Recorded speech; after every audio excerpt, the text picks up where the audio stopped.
do a quick rundown of the, I guess, policy positions or the politics on issues of you and the Boogaloo Boys and the Boogaloo movement, and then let's go back to your childhood. So what do you guys stand for?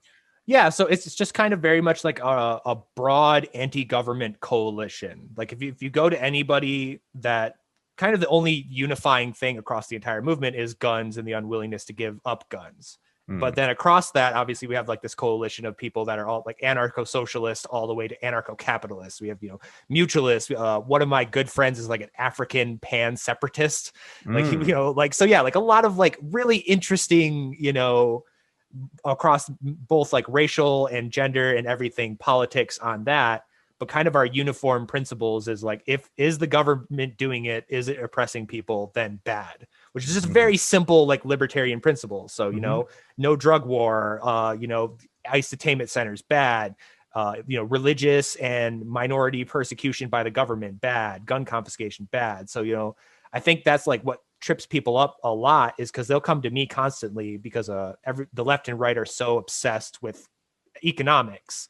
They want to talk about capitalism versus socialism all the time. And they'll come to me and be like, what's your opinion on that? And I'm like, we all have different opinions, because, that's not why we're here. Like we're not going here to have an economic or cultural like kind of argument like that. This is explicitly libertarian versus authoritarian kind of movement. Right.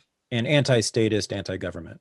Essentially, right? And that's what you're sort of looking for. You're looking for instances of the government oppressing people, regardless of color and gender and the rest of it, and sexuality, right? Yeah. And just joining with those people against the state's boot on their neck, right? Right, because like even we have a protest planned at a ICE detainment center in Atlanta that we're putting on, and we even have a couple people from conservative groups that are showing up, and these people like don't want to defund ICE and they don't want to like open the borders or anything like that. But the reason why they're showing up is because this particular detainment facility had whistleblowers from inside of it that were saying that they were doing involuntary hysterectomies against migrant women. So even the conservatives are like, okay, maybe we don't want to defund ICE or the borders or anything, but they're taking away women's rights to have babies. And as a conservative, I am upset about that. And that's kind of like the instances we look for of like, hey, don't we all think this is bullshit?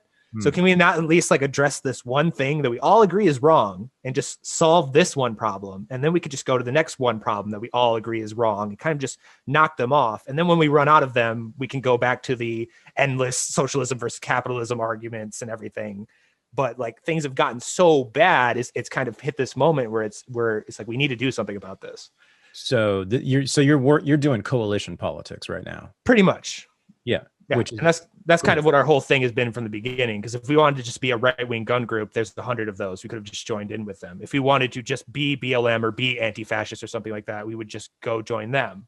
But we're deliberately putting ourselves in probably the most difficult position because we believe that's kind of what needs to happen.